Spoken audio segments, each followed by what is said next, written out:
इस वीडियो में मैं मोस्टली 3 टॉपिक पर डिस्कस करेंगे। मैनेजमेंट क्या होता है, मैनेजमेंट के कैरेक्टरिस्टिक क्या होते हैं और मैनेजमेंट का नेचर कैसे होता है। नेचर मतलब कि कैसे साइंस होता है, कैसे आर्ट होता है, कैसे प्रोफेशन होता है। तो बिना समय गंवाए हम पहले टॉपिक बढ़ते हैं कि मैनेजमेंट होता क्या है, व्हाट इज़ मैनेजमेंट। देखिए, मैनेजमेंट शब्द आप पहले भी कई बार सुन चुके होंगे और आपके दिमाग में डिफरेंट तरह के कंसेप्ट ऑलरेडी बने होंगे कि मैनेजमेंट होता क्या है। हम यहाँ पे क्लियर करेंगे कि मैनेजमेंट का लॉजिकल मीनिंग क्या होता है, मैनेजमेंट को हम कैसे एक्सप्लेन करेंगे। बीएसटी में सबसे बड़ी समस्या ये आती है कि हम जानते तो सब हैं लेकिन लिख नहीं पाते हैं। अब उसके लिए आपको लिखना पड़ेगा, मतलब बुक से जाना होगा, वर्ड पावर इंक्रीज करने होंगे और उसकी लिखने की प्रैक्टिस करनी होगी, तब आप आंसर को बढ़िया से लिख सकते हैं। लेकिन उससे पहले बात ये आती है कि हम कंसेप्ट को समझेंगे कैसे।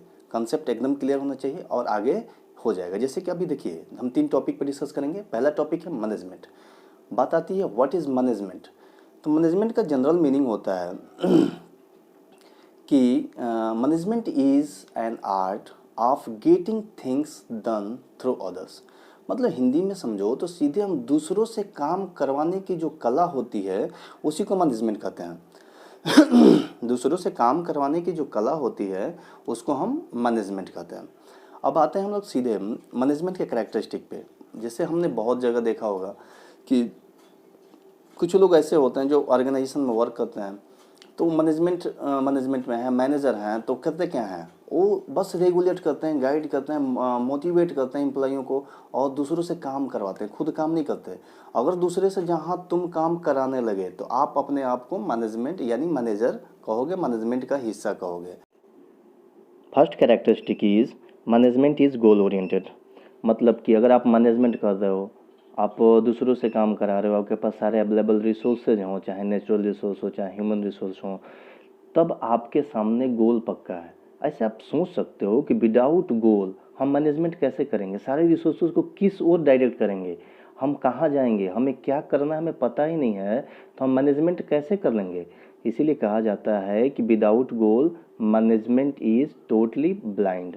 जैसे आप अपने एग्जाम्पल पे समझ सकते हो कि अगर आपने एक गोल डिसाइड किया हुआ है कि हम क्लास 12th में 90% मार्क्स स्कोर करेंगे, तो आपको एक मैनेजर में पढ़ाई करनी होगी।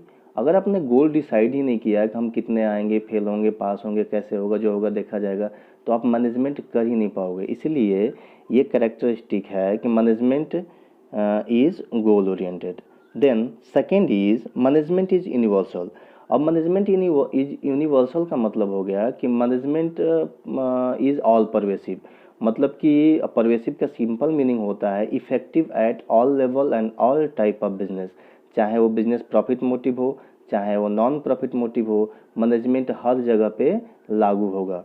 फॉर एग्जांपल, आप ये देखे होंगे कि एक चैरिटेबल हॉस्पिटल भी मैनेज होता है और एक पेट्रोल पंप भी मैनेज होता है इफ़ेक्टिवली और इफ़िशियंटली, ताकि हम अपने ऑब्जेक्टिव को अचीव कर सकें। तो जो मैनेजमेंट पाया जाता है, मैनेजमेंट जहाँ जहाँ भी गोल होगा वहाँ पाया जाएगा, ये तो पहले ही हम लोग डिस्कस कर चुके हैं।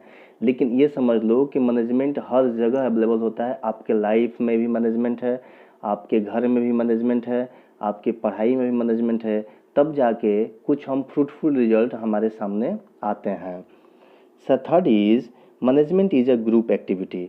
Management is a group activity का मतलब आप ऐसे समझ सकते हो कि मैनेजमेंट होता है कहीं ऑर्गेनाइजेशन में, मैनेजमेंट होता है तो मैनेजमेंट करते कितने लोग हैं, तो उसको परफॉर्म करने के लिए बहुत सारे लोग होते हैं और एक आदमी से पूरा मैनेजमेंट नहीं संभल सकता। इसलिए कई लेवल में मैनेजमेंट बढ़ता है। टॉप लेवल में कोई और होता है, मिडिल लेवल में कोई और होता है, लोअर लेवल में कोई और होता है, तब जाके हम मैनेजमेंट वर्क सिंपली परफॉर्म कर पाते हैं। तो मैनेजमेंट को यहाँ कहा जा सकता है कि मैनेजमेंट एक टीम वर्क होता है, कई लोग मिल के करते हैं, तो हम ये कह सकते हैं कि management is a group activity. And four characteristic is management is a dynamic function. Management is a dynamic function means आपका इन्वायरमेंट जो है वो डायनेमिक है, वो हमेशा रेगुलरली चेंज होते रहता है। तो उस चेंजेस को से कोप करने के लिए मैनेजमेंट को भी अपने आप को चेंज करने पड़ते हैं। जैसे जैसे इन्वायरमेंट बदलते हैं, मैनेजमेंट अपने आप को भी बदलता है। जैसे जैसे रूल रेगुलेशन बदलते हैं, मैनेजमेंट उस रूल रेगुलेशन को पूरा करने के लिए अपने आप को भी क्या करता है, बदलते रहता है। तो ये फोर्थ हो गया। And the fifth characteristic is management is both an art and a science. Management दोनों है, आर्ट भी है और साइंस भी है, क्योंकि साइंस के कुछ गुण, कुछ कैरेक्टरिस्टिक हमारे मैनेजमेंट में पाए जाते हैं। जैसे कुछ साइंस एक्सपेरिमेंट पे बेस्ड होता है, साइंस में प्रिंसिपल्स होते हैं, तो मैनेजमेंट में भी प्रिंसिपल्स होते हैं, मैनेजमेंट भी एक्सपीरियंस पे बेस्ड होता है, नॉट एक्सपीरियंस, एक्सपेरिमेंट पे बेस्ड होता है। और आर्ट कहता है कि थ्योरेटिकल नॉलेज, तो मैनेजमेंट में भी थ्योरेटिकल नॉलेज होता है। इसलिए ये बात भी कहा जाता है कि मैनेजमेंट में आर्ट साइंस ये दोनों एक दूसरे के कॉम्प्लीमेंट्री होते हैं, पूरक होते हैं, एक के बिना दूसरा नहीं चल सकता। Then sixth characteristic is management is intangible. देखिए, टेंजिबल का मतलब आप जानते हैं, टेंजिबल का मतलब होता है कि हम जिसे देख सकते हैं, जिसे छू सकते हैं, लेकिन हम मैनेजमेंट को देख नहीं सकते, छू नहीं सकते।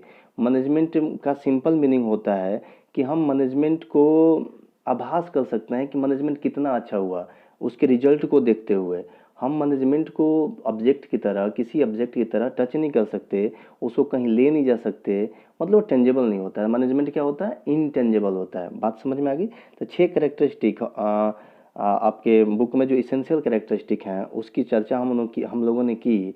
और एक बात याद रखिएगा, इन 6 कैरेक्टरिस्टिक में सीबीएसई में एक केस स्टडी छोटा सा जरूर पूछता है, इसलिए इस 6 को तैयार कीजिए। Nature of management.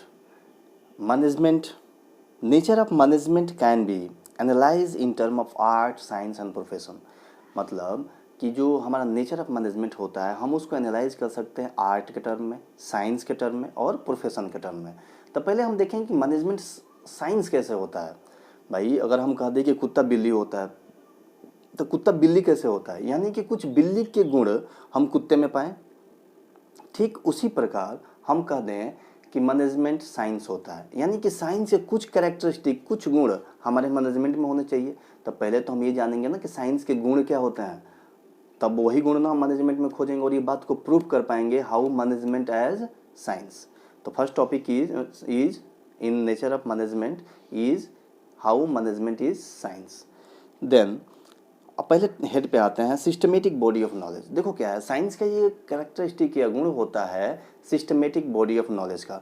मतलब साइंस में जो कुछ भी आप पढ़ रहे हो वो सिस्टमेटिक पढ़ोगे, एकदम सिस्टम बाय सिस्टम सब चलते जाओगे।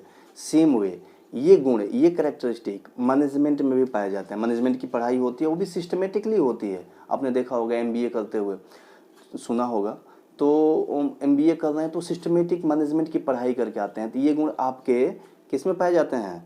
मैनेजमेंट में भी पाए जाते हैं। इसलिए हम कह सकते हैं कि मैनेजमेंट एज अ साइंस, क्योंकि साइंस का गुण सिस्टमेटिक बॉडी ऑफ नॉलेज ये मैनेजमेंट में भी पाया जाता है। Then next is observation and experiment. देखो साइंस में, साइंस टिका हुआ है एक्सपेरिमेंट पे।